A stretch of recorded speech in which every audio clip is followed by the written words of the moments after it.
আল্লাহ রাব্বুল আলামিন বলেন, ওমা উমিরু ইল্লা লিয়াবুদুল্লাহা মুখলিসিনা লাহুদ্দিন। আল্লাহ রাব্বুল আলামিন বলেন, হে দুনিয়ার মানব জাতি, হে দুনিয়ার মানুষ সকল, তোমরা শুনে রাখো, আমি আল্লাহ রাব্বুল আলামিন তোমাদেরকে তৈরি করেছি আমার রবের ইবাদত করবার জন্য, আমি রবের গোলামি করবার জন্য।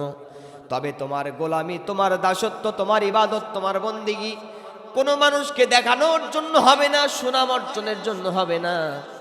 যার জন্য তুমি ইবাদত করবা, তোমার নিয়তকে খালিস করে নিবা, তোমার ইবাদতের ভিতরে একমাত্র যিনি দেখবেন, বলেন তো তিনি কে? তিনি কে? তাহলে আমাদের কাজ, ইবাদত, বন্দেগী কার জন্য হবে? আল্লাহর জন্য। আল্লাহ তাআলা বলছেন, কুল ইন্না সলাতি ওয়া নুসুকি ওয়া মাহইয়ায়া ওয়া মামাতি লিল্লাহি রাব্বিল আলামিন। আল্লাহ তাআলা বলছেন, নবীজি, ওগো নবীজি, তাম পৃথিবীর মানুষের কাছে আপনি প্রচার করেন, আপনার উম্মতের মাঝে আপনি জানিয়ে দেন, ওয়াজ করে শুনিয়ে দেন, আপনি এলান করে জানিয়ে দেন, আপনার কাছে আমি আল্লাহ তাআলা অর্ডার করলাম, কুল আমরের সিগা ব্যবহার করলাম, অর্ডার করে জানায় দিলাম, নবীজি আপনি বলে দেন, ইন্না সলাতি, নিশ্চয় আমার নামাজ, ওয়া নুসুকি, আমার কুরবানি, ওয়া মাহইয়ায়া, আমার জীবন, ওয়া মামাতি, এবং আমার মরণ, লিল্লাহি রাব্বিল আলামিন। আল্লাহু আকবার কোন। তাহলে কার জন্য হবে? নবীজিকে শিখাচ্ছেন আল্লাহ তাআলা, হে নবীজি, আপনার নামাজ, আপনার সালাত, আপনার কুরবানি, আপনার বেঁচে থাকা, আপনার মরে যাওয়া, সব কিছু কার জন্য হতে হবে? আরো জোরে, কার জন্য? আমরা আমাদের বাস্তব জীবনে যত কাজ, ইবাদত, বন্দেগী করব, মুসলমানের মতো সবাই আওয়াজ দিয়ে জবান দেন, কার জন্য করব? একজন মুমিনের নামাজ আল্লাহর জন্য, সুবহানাল্লাহ কোন। একজন মুমিনের রোজা রবের জন্য, একজন মুমিনের কুরবানি আল্লাহর জন্য, ঠিক কি না? তৃতীয় নম্বরে, একজন মুমিন ব্যক্তি, একজন মুসলমান ব্যক্তি, তার বেঁচে থাকা, যেই রাস্তায় বেঁচে থাকবে, যেই রাস্তায় চলাফেরা করবে, দুনিয়ার রাম বামের কোন রাস্তায় নয়, যার রাস্তায় বেঁচে থাকবে, বলেন তো কার রাস্তা? আল্লাহ তাআলা বলছেন, আল্লাযীনা আমানু ইউকাতিলুনা ফি সাবিলিল্লাহ ওয়াল্লাযীনা কাফারু ইউকাতিলুনা ফি সাবিলিত তাগুত। আল্লাহ তাআলা বলছেন, আল্লাযীনা, যে বা যারা, ইউকাত, আল্লাযীনা আমানু, ওই সকল ব্যক্তি মুমিন, ওই সকল ব্যক্তি ইমানদার, যেই ব্যক্তিরা আল্লাহর রাস্তায় লড়াই করে, সংগ্রাম করে, আর ওই সকল ব্যক্তি হলো কাফির, যেই ব্যক্তিরা তাগুতের রাস্তায়, শয়তানের রাস্তায় লড়াই করে। পড়েন নাউজুবিল্লাহ। আমরা মুমিন হতে চাই না কাফির হতে চাই? কথা বলেন, মুমিন হতে চাই না কাফির হতে চাই? যদি মুমিন হতে চাই, রবের পথে চলার বিকল্প রাস্তা, পথ আমাদের জন্য খোলা। আরো জোরে কোন, খোলা? খোলা নাই। এই জন্য রবের রাস্তায় চলতে হবে। আল্লাহ তাআলা যেন আপনাকে, আমাকে, সবাই রে রবের রাস্তায় থেকে দুনিয়াতে জীবন গঠন করার তৌফিক দান করেন। পড়ে না আমিন। এইবার যে রাস্তায় থেকে আপনি মৃত্যুবরণ করবেন, সেটা কার রাস্তা? কথা বলেন, কার রাস্তা? আপনি বগুড়া থেকে যাবেন শেরপুরে, কোথায়? কোথায় যাবেন? জবাব দেন, কোথায় যাবেন? বগুড়া থেকে আপনি যাবেন শেরপুরে। আপনি বনানী এসে শেরপুরের আপনি সিএনজি কিংবা বাসে উঠেছেন, আপনি কিন্তু সোজা শেরপুরে পৌঁছাবেন, ঠিক কি না? কিন্তু আপনি যদি বগুড়া বনানী থেকে যদি বাসে, যদি আপনি গাইবান্ধার বাসে ওঠেন, শেরপুরে যাওয়া সম্ভব? কথা কন, শেরপুরে যাওয়া সম্ভব? কিয়ামত পর্যন্ত উত্তরবঙ্গে আপনি যেতেই থাকবেন, পঞ্চগড় বর্ডার এলাকা পার হয়ে যাবে, শেরপুর পাওয়া যাবে? আরো জোরে কোন, পাওয়া যাবে? শয়তানের রাস্তায় চলে নিজে যদি নিজেকে মুমিন দাবি করেন, কোনোদিন মুমিন হওয়া সম্ভব হবে? আরো জোরে কোন, হবে? এই জন্য কার রাস্তায় চলতে হবে ভাইরা? আল্লাহর রাস্তায় চলতে হবে। কোরআন শরীফের ভিতরে শুরুর দিকে সূরা বাকারার ভিতরে কয়েক শ্রেণীর মানুষের কথা আল্লাহ তাআলা বলেছেন। আমরা আজকে 3 শ্রেণীর মানুষের কথা আলোচনা করব। কয় শ্রেণী? কথা বলেন, সবাই জবাব দেন। কয় শ্রেণী? 3 শ্রেণী। জোর হলো না? কয়টা? 3টা। 1 নম্বরে মুমিন, 1 নম্বরে, 2 নম্বরে কাফির, 2 নম্বরে, 3 নম্বরে মুনাফিক, 3 নম্বরে মুনাফিক। তাহলে আলোচনার বিষয় কয়টি? 1 নম্বরে মুমিন, 2 নম্বরে কাফির, 3 নম্বরে মুনাফিক। মুমিন শব্দের অর্থ হচ্ছে বিশ্বাসী। মুমিন শব্দের অর্থ কি? বিশ্বাসী। যেই ব্যক্তি আল্লাহর প্রতি ঈমান এনেছে তারে বলা হয় মুমিন, ইসমে ফাইলের সিগা। 2 নম্বরে কাফির। কাফির শব্দের অর্থ হচ্ছে অস্বীকারী। অস্বীকারী, যে ব্যক্তি অস্বীকার করে, আল্লাহ রসুল, দ্বীন ইসলাম কোনো কিছুকে মানে না, তাকে কি বলা হয়? কাফির। 3 নম্বরে মুনাফিক। এটা মুমিনও নয়, কাফেরও নয়, মাঝামাঝি, পুরুষও না, মহিলাও না, মাঝখানে একটা দল আছে না নাই? কথা কন। ওই যে গলায় গামছা লাগায়া রুটি বলে, হোটেল আছে না? এটা কিন্তু পুরুষও না, মহিলাও না, ঠিক কি না? এখন মুনাফিক এমন জিনিস, এটা মুমিনও না, কাফেরও না। আল্লাহু আকবার কন। আল্লাহর কোরআনে সমস্ত কিছু পরিষ্কার করে বলে দিয়েছেন যিনি, তিনি কে? কথা বলেন, তিনি কে? এবার আসেন আমরা মুমিন সম্পর্কে জানবো ইনশাআল্লাহ। তার একটা তাকবীর দেন তো, লিল্লাহে তাকবীর। আর যে নারায়ে তাকবীর। আল্লাহ রাব্বুল আলামিন বলেন, ইন্নামাল মুমিনুনা আল্লাযীনা ইযা যুকিরাল্লাহু ওয়াজিলাত কুলুবুহুম ওয়া ইযা তুলিয়াত আলাইহিম আয়াতুহু যাদাতুহুম ঈমানাও ওয়া আলা রাব্বিহিম ইয়াতাওয়াক্কালুন।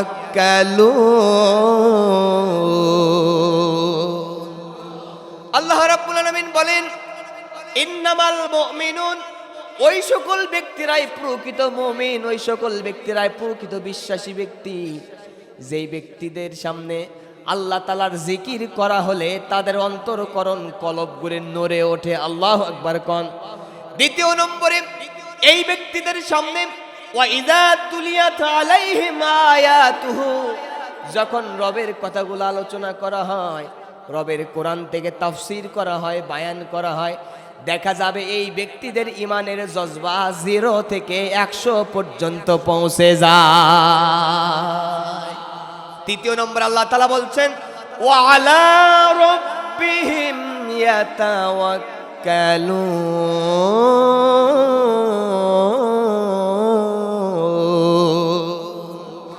আল্লাহ তাআলা বলছেন 3 নম্বরে, এই ব্যক্তিরা 1ম নম্বর কোয়ালিটি লাভ করলো, তাদের সামনে আল্লাহর জিকির করা হলে অন্তর কেঁপে উঠলো।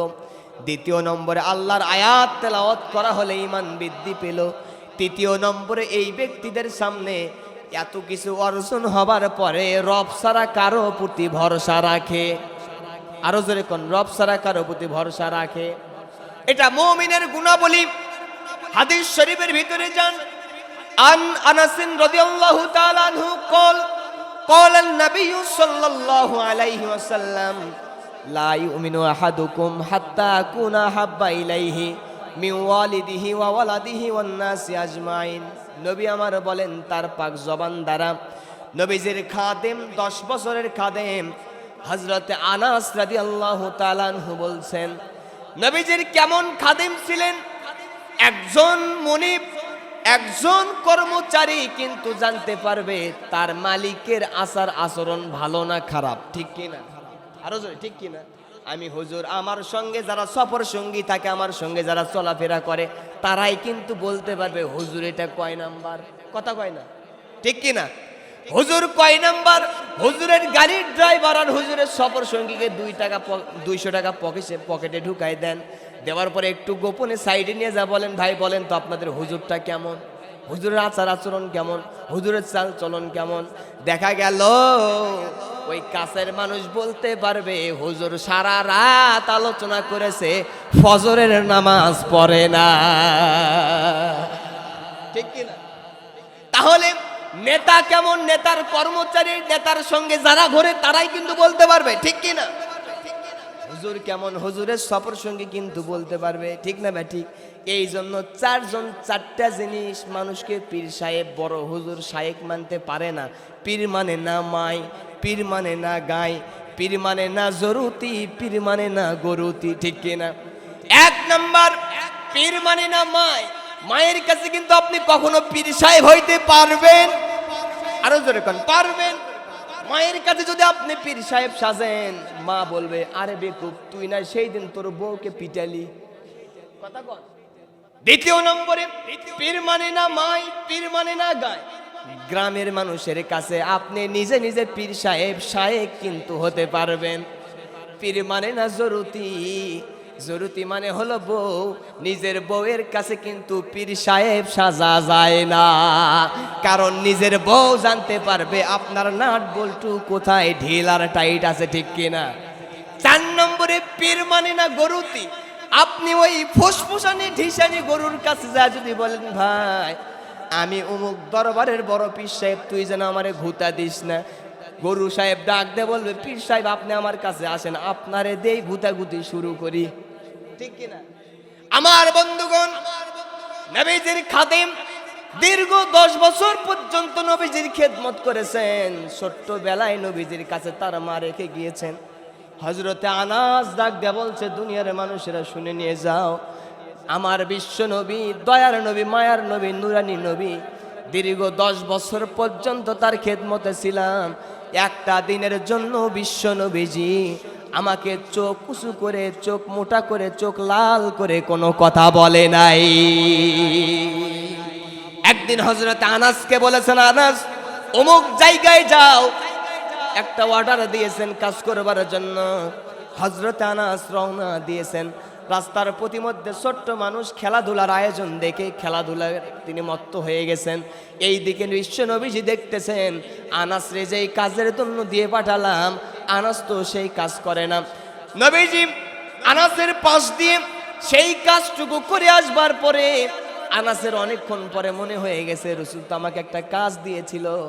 নবীজি যখন আনাসের পাশে দাঁড়িয়ে গেছে, আনাসের এই অর্ডারের কথা মনে পড়ে গেছে। আল্লাহু আকবার কোন। নবীজি মুস্কি মুস্কি হাসতেছে। হযরতে আনাস চক্ষু নিচু করে আছে, ডাক দেয়া বলতেছে ইয়া রাসূলুল্লাহ, আপনি আমারে ক্ষমা করবেন, আপনি আমারে মাফ করবেন, আমি আপনার দেওয়া অর্ডার ভুলে গিয়েছিলাম। বিশ্বনবী ডাক দেয়া বলতেছে আনাস চিন্তার কারণ নাই, আমি বুঝতে পেরেছি তুমি খেলায় মত্ত হয়ে গিয়েছো, তোমার দেওয়া কাজটা আমি নবীজি নিজেই করে ফেলেছি। পড়েন সুবহানাল্লাহ। মুসলমান ভাইরা আমার, গভীর মনোযোগ দেন। হযরত আনাস বলছেন আমি বিশ্ব নবীজির জবান থেকে শুনেছি, নবীজি বলেছেন লা ইউমিনু আহাদুকুম হাত্তা আকুনা হাব্বা ইলাইহি মিন ওয়ালিদিহি ওয়া ওয়ালাদিহি ওয়ান নাসি আজমাইন। হযরত আনাস বলছেন বিশ্ব নবীজির পাক জবান দ্বারা আমি শুনেছি, নবীজি বলেছেন যেই ব্যক্তি তার স্ত্রী, পরিবার, পরিজন, সন্তানাদির চাইতে, তামাম পৃথিবীর মানুষের চাইতে, নেতা নেত্রীর চাইতে বিশ্ব নবীজিকে যতক্ষণ পর্যন্ত বেশি ভালোবাসতে না পারবে, মহাব্বত করতে না পারবে, নবী আমার ডাক দিয়ে বলেছেন লা ইউমিনু আহাদুকুম, ততক্ষণ পর্যন্ত কোনো মানুষ ইমানদার মুমিন হতে পারবে। আরো জোরে কোন পারবে। এই জন্য নবীজির ভালোবাসার দরকার আছে না নাই? কথা বলেন, আছে না নাই? আরো জোরে আছে। আল্লাহ তাআলা বলছেন উল ইন কুনতুম তুহিব্বুনাল্লাহা ফাত্তাবিউনি ইউহিব্বুকুমুল্লাহ ওয়া ইয়াগফির লাকুম যুনুবাকুম ওয়াল্লাহু গফুরুর রহিম। আল্লাহ তাআলা বলছেন হে নবীজি, তামাম কুল কায়নাতের মানুষের কাছে আপনি প্রচার করে দেন, আপনি জানিয়ে দেন তামাম পৃথিবীর মানুষরা যদি আমি রবকে পাইতে চায়, আমি রবকে যদি ভালোবাসার দাবিদার হয়, তারা যেন ফাত্তাবিউনি, আপনি নবীজি আপনার যেন মুজাসসাম নমুনার অনুসরণ করে ফেলে। আপনি নবীজির যদি অনুসরণ করতে পারে, আমি রব ডাক দেয়া জানায় দিলাম, আমি রব তাদেরকে ভালোবাসা দেব। আল্লাহু আকবার কোন। আমি রবের ভালোবাসা লাভ হয়ে যাবে। শুধু ভালোবাসা লাভ হবে তা নয়, নবীজিকে আল্লাহ তাআলা বলছেন শুধু ভালোবাসা লাভ হবে তা নয়, আল্লাহ তাআলা ডাক দেয়া জানায় দিচ্ছেন ওয়া ইয়াগফির লাকুম যুনুবাকুম ওয়াল্লাহু গফুরুর রহিম। আল্লাহ তাআলা বলছেন নবীজির পুরাপুরি অনুসরণ যেই ব্যক্তি করতে পারবে, আল্লাহ পাক তার জীবনের পূর্বের সমস্ত গুনাহ খাতাগুলো মাফ করে দিবেন। পড়েন না সুবহানাল্লাহ। আল্লাহ তাআলা যেন আমাদেরকে মুমিনের গুণাবলী অর্জন করার তৌফিক এনায়েত করেন। পড়েন আমিন। দ্বিতীয় নম্বর কাদের কথা বলেছিলাম, খেয়াল আছে দেখি বলেন তো? হ্যাঁ মাশাআল্লাহ। দ্বিতীয় নম্বরে কথা বলেন। দ্বিতীয় নম্বরে কাফের। কাফের শব্দের অর্থ কি? কাফের শব্দের অর্থ অস্বীকার। কাফের শব্দের অর্থ অস্বীকারী। যেই ব্যক্তি আল্লাহকে অস্বীকার করে, রসুলকে অস্বীকার করে, আল্লাহর দ্বীনকে অস্বীকার করে, কিয়ামত দিবসকে অস্বীকার করে, সমস্ত কিতাবাদিকে অস্বীকার করে, তাদেরকে কি বলা হয়? আরো তো তাদেরকে কি বলা হয়? কাফির। আল্লাহ তাআলা কাফিরের পরিচয় অফ করে দেন। আল্লাহ তাআলা কাফিরের পরিচয় কোরআন শরীফের ভিতরে বলছেন, আমরা শুনে নেব ইনশাআল্লাহ। আল্লাহ রাব্বুল আলামিন বলেন ইন্নাল্লাযীনা কাফারু সাওয়াউন আলাইহিম আনযারতাহুম আম লাম তুনযিরহুম লা ইউমিনুন। আল্লাহু আকবার কোন। আল্লাহ তাআলা ডাক দিয়ে বলছেন ইন্নাল্লাযীনা কাফারু, নিশ্চয় তারা কাফির, সাওয়াউন আলাইহিম, তারা সমান, সাওয়াউন আলাইহিম আনযারতাহুম আম লাম তুনযিরহুম, তাদের সামনে আল্লাহ রসুল এবং দ্বীন ইসলামের কথাবার্তা বলার এবং তাদেরকে আখিরাতের যতই ভয় দেখানো হোক, জাহান্নামের যতই ভয় দেখানো হোক, আল্লাহ তাআলা ডাক দিয়ে জানায় দিচ্ছেন সাওয়াউন আলাইহিম, তারা কোনোদিন ঈমান আনবে না, মুমিন হবে না, তারা সমান সমান থেকে যাবে। পড়েন না নাউজুবিল্লাহ। দ্বিতীয় নম্বরে কাফিরদের আরো কিছু দোষ আছে। আল্লাহ তাআলা বলছেন وقال الذين كفروا لا تسمعوا لهذا القرآن। আল্লাহ তাআলা ডাক দিয়ে বলছেন ওই সকল ব্যক্তিরাই কাফির যারা রাসূলুল্লাহর আলোচনা শুনতে গিয়ে বাধা প্রদান করবে। কাফিররা ডাক দিয়ে জানায় দেবে তোমরা যেন আল্লাহর কোরআনের কথাবার্তা শুনো না। নাউজুবিল্লাহ কোন। এই যে তাফসির মাহফিল হচ্ছে, এই জায়গায় যদি কেউ বাধা দেয়, আপনাদের এই প্যান্ডেল যদি কেউ পুড়িয়ে দেয়, ভেঙে নষ্ট করে দেয়, আপনারা কষ্ট পাবেন কি পাবেন না? আরো জোরে পাবেন কি পাবেন না? সেই জামানায় নবীজি যখন কোরআনের কথাবার্তা বলতেছিল, সুমধুর কণ্ঠে যখন কোরআনের তেলাওয়াত করতেছিল, আল্লাহর নবীজির তেলাওয়াতে যারা বাধা দিত তাদের পরিচয় কাফের না মুমিন? আরো জোরে কাফের না মুমিন? তাদের পরিচয় কিন্তু কাফের। সেই জামানায় তারা নবীজির তেলাওয়াতে বাধা দেওয়ার কারণে আল্লাহ ফাইন্ড আউট করে দিলেন এদের পরিচয় মুমিন নয়, এরা আবু জেহেলের পা চাটা গোলাম। ঠিক কি না? আমার বাংলাদেশেও বিগত 17 বছর পর্যন্ত যারা আল্লাহর কোরআনের তাফসির মাহফিল বড় বড় জায়গায় বন্ধ করে দিয়েছিল, পুলিশ প্রশাসনের মাধ্যমে 144 জারি করেছিল, আমাদের আজকের আলোচনা থেকে আমরা বুঝতে পারলাম সেই জামানায় নবীজির তেলাওয়াতে বাধা দেবার কারণে তারা হয়েছিল আবু জেহেল মার্কা কাফের। আজকের জামানায় আবু জেহেল নাই, বিগত সময় যারা বাধা দিয়েছিল তারা কিন্তু সেই আবু জেহেলের তৈরিকৃত সন্তান। কথা কন ঠিক কিনা? তাহলে কোরআন তেলাওয়াতে, কোরআনের আলোচনায় যারা বাধা দেয় তাদের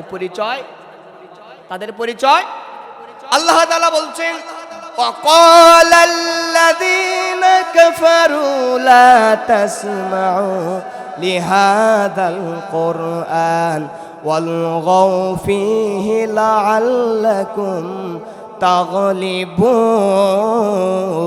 تغلبون। আল্লাহু আকবার কোন। আল্লাহ তাআলা বলছেন কাফিরদের চরিত্র হলো যখন কোরআনের কথাবার্তা শুনবে, দ্বীন ইসলামের কথাবার্তাগুলো শুনবে, তখন মানুষের সামনে ওরা বলে বেড়াবে, ওরা বলে দিবে এই তেলাওয়াতে কোরআনের কথায় তোমরা বাধা দাও, এই বাধা দেওয়ার কারণে তোমরা তাদের উপরে বিজয়ী হয়ে যাবা। পড়েন না নাউজুবিল্লাহ। এরপরে আমরা চলে যাব মুনাফিক। এরপরে কোথায়? আরো জোরে, কোথায়? মুনাফিক শব্দের অর্থ হচ্ছে কপটতা, মনের ভিতরে একটা মুখে আর একটা, ঠিক কি না? নবীজির হাদিস, নবীজি বলছেন আয়াতুল মুনাফিকি সালাস। নবীজি বলছেন মুনাফিকের আলামত তিনটি। কয়টি? কথা বলেন, মুনাফিকের আলামত কয়টি? ইজা হাদ্দাসা কাযাওয়া, যখন সে কথা বলবে মিথ্যা বলবে। কি বলবে? মিথ্যা বলবে। দ্বিতীয় নম্বরে ওয়া ইজা ওয়াদা আখলাফা, যখন সে কোনো কিছুর ওয়াদা দিবে ওই ব্যক্তি ওয়াদা খেলাপ করবে। কি খেলাপ করবে? তৃতীয় নম্বরে ওই ব্যক্তির কাছে কোনো কিছু আমানত রাখা হলে আমানতের খিয়ানত করবে। এইবার আজকে আপনাদের তাফসীরুল কোরআন মাহফিল আপনাদের আয়োজন না বাইরের মানুষের আয়োজন? আপনারা যদি না আসেন কোরআনের মাহফিল, আপনারা মানুষকে দাওয়াত দিয়েছেন, আপনারা নেই, আপনারা কিন্তু একটা ওয়াদা খেলাপ করেছেন, ঠিক কি না? তাহলে ওয়াদা খেলাপ করলে কি হওয়া লাগবে? মুনাফিক হওয়া লাগবে। আমরা কেউ মুনাফিক হতে চাই? তাহলে মুনাফিকের আলামত কয়টি? জোরে বলেন কয়টি? আরো জোরে। এক নাম্বার, যখন মুনাফিকরা কথা বলবে সত্যের বিপরীতে মিথ্যা কথা বলবে। দ্বিতীয় নম্বরে মুনাফিকদের চরিত্র হলো তাদের সামনে কোনো ওয়াদা করলে মিথ্যা ওয়াদায় পরিণত করবে, ওয়াদা পালন করবে না। তৃতীয় নম্বর মুনাফিকের আলামত হলো এই মুনাফিক মার্কা ব্যক্তিরা তাদের কাছে কোনো আমানত রাখা হলে আমানতের খিয়ানত করবে। কথা কোন ঠিক কিনা? এক নম্বরে তাহলে সত্যি কথা বলা লাগবে, মিথ্যা কথা বলা যাবে, আরো জোরে যাবে। দ্বিতীয় নম্বরে ওয়াদা দিলে ওয়াদা রাখতে হবে, ঠিক কিনা? আমার দেশে ভোটের আগে অনেক নেতা আসবে, বিশাল বড় বড় ওয়াদা দিবে কি দিবে না? নেতা নেত্রীরা কিন্তু ওয়াদা বেশি দেয়। কবি বলছেন নেতাজি নেতাজি নেতাজি খেলায় আর কত দেখাবি, ঠিক কিনা? ভোটের সময় এলে হাতে পায়ে ধরো, ভোটটা হয়ে গেলে খেয়াল নাহি করো, এটা দিব সেটা দিব গাল গপ্প করো, ভোটটা হয়ে গেলে ঢাকায় পড়ে থাকো। আসে না দায়? তাহলে ওয়াদা যদি দেয় ওয়াদা সঠিকভাবে ব্যবহার করা লাগবে। তিন নম্বরে আপনার কাছে কোনো আমানত রাখলে আমানতের খিয়ানত করা যাবে না, নির্দিষ্ট জায়গায় আপনার আমানত ফেরত দেওয়া লাগবে। কথা কোন ঠিক কিনা? তিন নম্বর আলোচনা শেষের দিকে নিয়ে এসেছি। তৃতীয় নম্বরে মুনাফিকের চরিত্র, মুনাফিকের বৈশিষ্ট্য সম্পর্কে আল্লাহ তাআলা বলছেন ওয়া ইযা লাকুল্লাযীনা আমানু ক্বালু আমান্না ওয়া ইযা খালাউ ইলা শায়াতিনহিম ক্বালু ইন্না মাআকুম ইন্নামা নাহনু মুস্তাহজিউন। আল্লাহু আকবার। কোন মুনাফিকরা যখন ইমানদার ব্যক্তি, টুপিওয়ালা, দাড়িওয়ালা, জুব্বাওয়ালা, হুজুর সাহেব, পাগড়িওয়ালা কোন ইমাম সাহেবের সামনে দাঁড়ায়, তখন তাদের সামনে গিয়ে সুন্দর করে সালাম দেয় আর বলে হুজুর আমরা কিন্তু আপনার সাথেই আছি। আর যখন গোপনে নিবৃত্তে যখন কাফের মুশরিকদের সামনে চলে যায়, এরা কাফের মুশরিকদের কাছে যাবার পরে বলে আমরা হুজুরদের সালাম দেই এমনিতেই শুধু খুশি রাখার জন্য, মূলত কিন্তু আমরা তোমাদের পক্ষে, ঠিক কিনা? 5 আগস্টের আগে এক দল, 5 আগস্ট পার হয়ে যাবার পর আরেক দল, ঠিক কিনা? এই তো 5 আগস্টের আগে এক দল, 5 আগস্টের পরে এক দল, মাঝখানে আরেক দল। এটা মুমিনও নয় কাফেরও নয়, এটার পরিচয় হলো এটা মুনাফিক, ঠিক কিনা? ইসলামের যত ক্ষতি করেছে মুনাফিকরা ইসলামের ক্ষতি করেছে, মুমিন কাফিরদের দ্বারা এত ক্ষতি হয় নাই। কথা কোন ঠিক কিনা? আমরা মুমিন হতে চাই না মুনাফিক হতে চাই? কথা বলেন, জোরে কথা বলেন। মুমিন হতে চাই না মুনাফিক হতে চাই? আমরা মুমিনের জিন্দেগি নিয়ে দুনিয়া থেকে বিদায় হতে চাই। আমরা কাফির মুনাফিকদের লেজুর ভিত্তিক কোন রাজনীতি, অর্থনীতি, সমাজনীতি, পরিবার নীতি, দেশ চালাতে চাই না। কথা বলেন ঠিক কিনা? ওসমান হাদি ভাই জীবন দিয়েছেন মুমিন হবার কারণে না কাফির হবার কারণে? আরো জোরে, মুমিন হবার কারণে না কাফির হবার কারণে? ওসমান হাদি ভাই জীবন দিয়েছেন মুমিন হবার জন্য। কথা কোন ঠিক কিনা? তার ভিতরে স্বদেশ প্রেম ছিল, দেশপ্রেম ছিল। আপনারা লক্ষ্য করেছেন গতকালকে আপনাদের বগুড়ার কৃতি সন্তান দেশের মানুষ দেশে ফিরে এসেছে, ঠিক কিনা? আর যেখানকার দালালিরা সেখানে চলে গেছে, ঠিক কিনা? বলতো না আজহারি সাহেবকে বলতো মাঝে মধ্যে বেটা সাহস থাকলে বাংলাদেশে আয়, আর একজনকেও বলতে বেটা সাহস থাকলে বাংলাদেশে আয়, উনি তো বাংলাদেশে এসেছে, আজহারি সাহেব বাংলাদেশে আছে, আপা আপনি গেলেন কোথায়? ঠিক কিনা? এই জন্য মুমিনের জিন্দেগি লাভ করবেন, মনে স্বদেশ প্রেম রাখবেন, ভিতরে ইমানি জজবা রাখবেন। দুনিয়ার হাল বিদায় হয়ে গেছে, এখন পর্যন্ত তার মনে হয় বিচার আর হবে কিনা আল্লাহই জানে। মাগুরার ছোট্ট একটা মেয়ে আসিয়া ধর্ষণ করেছিল না ওরে, ঠিক কিনা? বিচার হয়েছে? বিচার হয় না। আসিয়ার পরে বড় একটা ঘটনা আসে, ওটার চাপা পরে চলে যায়। এরপরে এই যে ওসমান হাদি ভাই মারা গেল, এক সপ্তাহ পর দেখলেন বিশাল একটা ঘটনা আসলো, ওসমান হাদি ভাই নিচু পড়ে গেল। তবে এটা নয়, আমাদের সরকারের কাছে আমরা জানিয়ে দিতে চাই, ওসমান হাদি ভাই যেমন ছিলেন মুমিন ইমানদার, তার পরিচয় ছিল তেমনই তিনি ছিলেন দেশপ্রেমিক, ঠিক কিনা? তিনি দেশের জন্য জীবন দিয়েছেন। তদন্ত করে সুন্দরভাবে তদন্তের মাধ্যমে বাংলার আদালতের কাছে আমরা জানিয়ে দিতে চাই, মিডিয়ার মাধ্যমে তদন্তের মাধ্যমে ওসমান হাদি ভাইয়ের খুনিকে বাংলার রাজপথে নিয়ে এসে প্রকাশ্যে ফাঁসিতে ঝুলাতে হবে। এই আদায়ের সঙ্গে কারা কারা দাবি রাখবেন, দুহাত তুলে মালিকরে দেখান। আল্লাহ যেন কবুল করেন পরে না আমি। ধর্ষণকারী, হত্যাকারী, খুনিদের একটা বিচার বাংলার জমিনে দেখান, প্রিন্ট মিডিয়ায় ভিডিও করে চতুর্দিকে ছড়িয়ে দেন। আগামী দিন থেকে প্রত্যেকটা ধর্ষক খুনিদের স্বপ্ন বন্ধ হয়ে যাবে, কতক্ষণ ঠিক কিনা? আমরা চাই আমার দেশ যেন কাফের মুক্ত, মুনাফিক মুক্ত হয়, ইমানদার হয়ে বাঁচতে চাই। আল্লাহ আমাদের তৌফিক দান করুন পরে না আমিন। ইসলামে মুসলমানদের, ইসলামের জন্য যত ক্ষতি হয়েছে ইমানদারদের জন্য হয়নি, কাফিরদের জন্য হয়েছে, কিন্তু মুনাফিকদের জন্য সবচাইতে বেশি বেশি বড় বড় ক্ষতি হয়েছে, কতক্ষণ ঠিক কিনা? আজকে আপনাদের মাহফিল আছে, সকলেই মাহফিলে অংশগ্রহণ করবেন ইনশা, আরো জোরে ইনশা।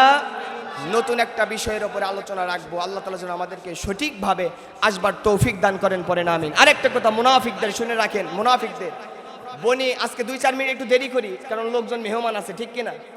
নবীজি বনু মুস্তালিক গোত্রে একটা যুদ্ধের জন্য যখন রওনা হবেন, সেই সময় প্রত্যেকটা যুদ্ধে যাবার সময় নবীজি প্রত্যেকটা স্ত্রীদের মাঝে একটা লটারি করতেন যে কোন স্ত্রী আজকে আমাদের সফর সঙ্গী হবে, ঠিক কিনা?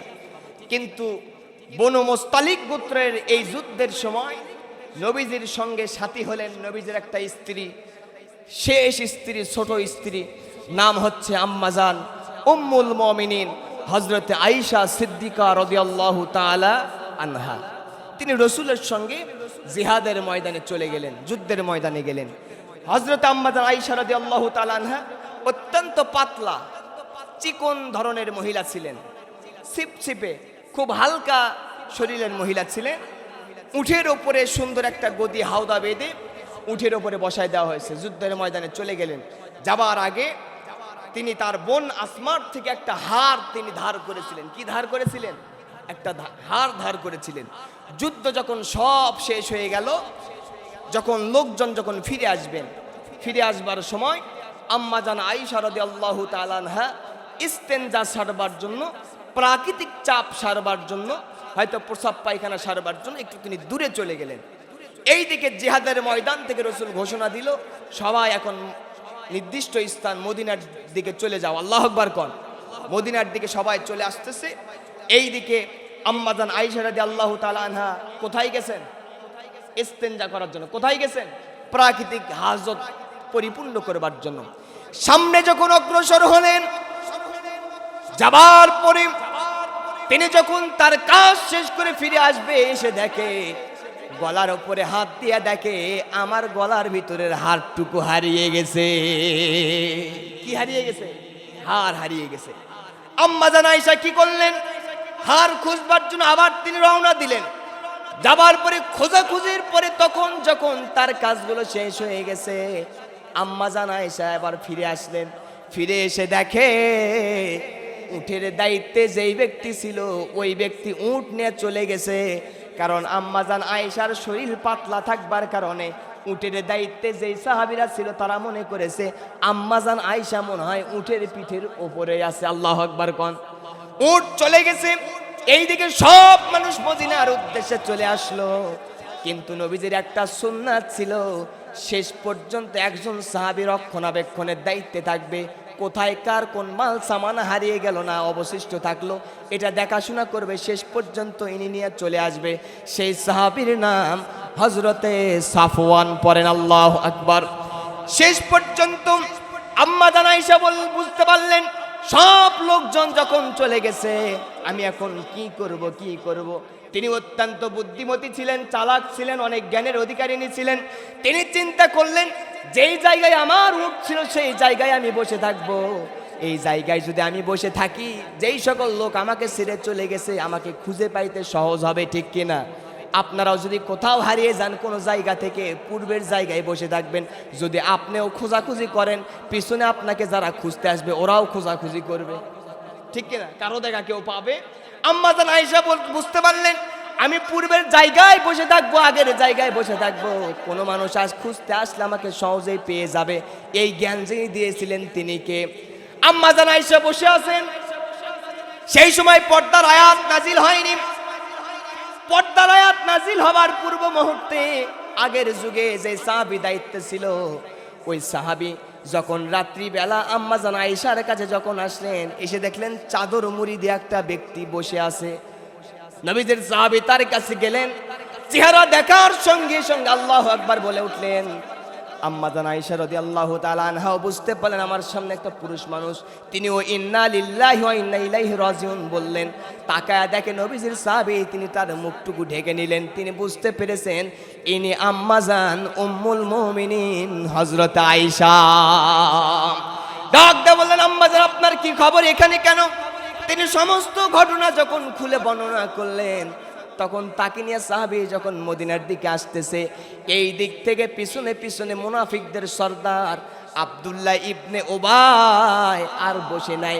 এ প্রচারণা চালাচ্ছে আম্মা জান আয়েশা ভিতরে ভিতরে খারাপ কাজে লিপ্ত হয়ে গেছে। পড়েন না নাউজুবিল্লাহ। কত বড় অপবাদ! নবীজির স্ত্রীর ব্যাপারে আব্দুল্লাহ বিন উবাই অপবাদ দিচ্ছে। এই খবর যখন মদিনার চতুর্দিকে ছড়িয়ে পড়ল, প্রত্যেকটা মানুষের কর্ণ ঘুরে চলে গেল। আম্মা জান আয়েশা নবীজির সঙ্গে জিহাদের ময়দান থেকে ফিরে আসে নাই, হয়তো কোনো অকাম বদকামে লিপ্ত হয়ে গেছে। পড়েন নাউজুবিল্লাহ। এই সংবাদ যখন চতুর্দিকে গেল, নবীজির কাছেও পৌঁছে গেল। নবীজির মন ভারাক্রান্ত হয়ে গেল। আহারে, এত ভালোবাসার কুমারী ছোট্ট স্ত্রী আমার সঙ্গে বিশ্বাসঘাতকতা করলো। আপনারা জবাব দেন, জবাব দিয়ে যান। কোন নবীর স্ত্রী কি কোনো খারাপ কাজ করতে পারে? আরো জোরে কোন পারে? কিন্তু মিথ্যা অপবাদ দিচ্ছে কে? মুনাফিক। মিথ্যা অপবাদ দিচ্ছে কে? শেষ করে দিচ্ছে। মিথ্যা অপবাদ দিচ্ছে মুনাফিক। ভাই সামনে আসো, জায়গা আছে। মিথ্যা অপবাদ দিচ্ছে মুনাফিক। মুনাফিক যখন চতুর্দিকে যখন সংবাদটুকু ছড়িয়ে দিয়েছে, নবীজির মন খারাপ হয়ে গেল। আম্মা জান আয়েশা মদিনায় পৌঁছালেন। পৌঁছানোর পর দেখতে পাইলেন নবীজির অবস্থার পরিবর্তন হয়ে গেছে। নবীজির প্রয়োজন হলে আয়েশার সঙ্গে কথা বলে, অপ্রয়োজনে কোনো কথাবার্তা বলেন না। আগের মতো ভাবলাভ সম্পর্ক আর নাই। আয়েশা রাদিয়াল্লাহু তাআলা আনহা বুঝতে পারলেন কাহিনী কি। তিনি বাবার বাড়িতে চলে গেলেন। যাবার পরে তিনি সংবাদটুকু জানতে পারলেন যে আমি আয়েশা, আমার বিরুদ্ধে মদিনার মুনাফিকরা এরকম সংবাদ প্রদান করেছে। আম্মা জান আয়েশা রাদিয়াল্লাহু তাআলা আনহা রবের কাছে সেজদায় পড়ে গেলেন, নামাজে পড়ে গেলেন। আল্লাহর কাছে ফরিয়াদ করে বলতেছে, আল্লাহ তোমার কাছে বিচার দিলাম, আমি যেই দোষে দোষী না, আমারে সেই দোষ দেওয়া হয়েছে। বলেন তো শেষ পর্যায়ে যিনি কথা শুনবেন তিনি কে? আরো জোরে কোন? হযরত আবু বকর কান্দে, আম্মা জান আয়েশার মা কান্দে। এসে ঘাড়ের উপরে, মাথার উপরে হাত বোলায় দেয় আর ডাক দেয়, বলে মারে, তুমি যদি সত্যিই কোনো অন্যায় করে থাকো, নবীজির সঙ্গে যদি বিশ্বাসঘাতকতা করে থাকো, নবীজির কাছে মাপ চাও, তুমি তওবা করে নাও। আয়েশা রাদিয়াল্লাহু তাআলা আনহা ডাক দিয়ে বলছেন, মারে, আমি যে অন্যায় করিনি তার জন্য যদি ক্ষমা চাই, এটাও এক ধরনের অন্যায়। কথা কন ঠিক কিনা? তাই তো দেখা যায় আয়েশার উত্তরসূরি মুসলমান ইমানদার আলেমরা জালিমের ফাঁসিতে ঝুলেছে, বাতিলের কাছে মাথা নত করেনি। কথা কন ঠিক কিনা? নিরপরাধ মানুষ কোনোদিন মাথা নত করবে না, প্রয়োজনে জীবন দিয়া দিবে, ফাঁসির রশিতে ঝুলবে। কথা কন ঠিক কিনা? আম্মা জান আয়েশা ডাকতে বলতেছেন, মা আমি দোষী নই, আমি পবিত্রা মানুষ, আমার গায়ে এক চুল পর্যন্ত কোনো দাগ লাগে নাই, আমি মাপ চাইতে পারবো না, ক্ষমা চাইতে পারবো না। তিনি আল্লাহর কাছে বিচার দিয়েছেন, আল্লাহর আরশে আযমে কথাটুকু কবুল হয়ে গেল। আল্লাহ পাকের পক্ষ থেকে সূরা নূরের আয়াতগুলো নাজিল হয়ে গেল। আম্মা জান আয়েশার সামনে তার পবিত্রতার কথা নবী সাল্লাল্লাহু আলাইহি ওয়াসাল্লামের কাছে জিবরাইল আসলেন, এসে বললেন, ইয়া রাসূলুল্লাহ, আপনি যেই কষ্ট মনে করতেছেন, কষ্ট ভোগ করতেছেন, এই কষ্ট সন্দেহ করা লাগবে না, লাগবে না, লাগবে না। আপনার পবিত্রা স্ত্রীর নামে মিথ্যা অপবাদ রটনা করেছে এই জামানার জাতীয় মুনাফিক সর্দার, তিনি আর কেউ নয়, তিনি হলেন আব্দুল্লাহ ইবনে উবাই। নাউজুবিল্লাহ কর। তিনি অপবাদ দিয়েছেন। এই আয়াত নাজিল হলো, আয়েশা রাদিয়াল্লাহু তাআলা আনহার চোখের পানি মুছলেন, নবীজি গিয়ে আয়েশাকে তার ঘরে তুললেন। পড়েন না আল্লাহু আকবার। কত বড় নবীজির স্ত্রীর ব্যাপারে অপবাদ দিয়েছে, সেই মুনাফিকদের থেকে সাবধান হতে হবে। কথাগণ ঠিক কিনা? আল্লাহ তাআলা যেন আমাদেরকে ইমানদার বানায়, কাফের মুনাফিক থেকে যেন হেফাজত করেন। পড়ে না আমিন। আরো জোরে কোনা আমিন। এই তিনটা বিষয়ের উপর আলোচনা রেখে আমার সংক্ষিপ্ত কথা এখানে শেষ করলাম। ওমা আলাইনা ইল্লাল বালাগ। আসসালামু আলাইকুম ওয়া রাহমাতুল্লাহ।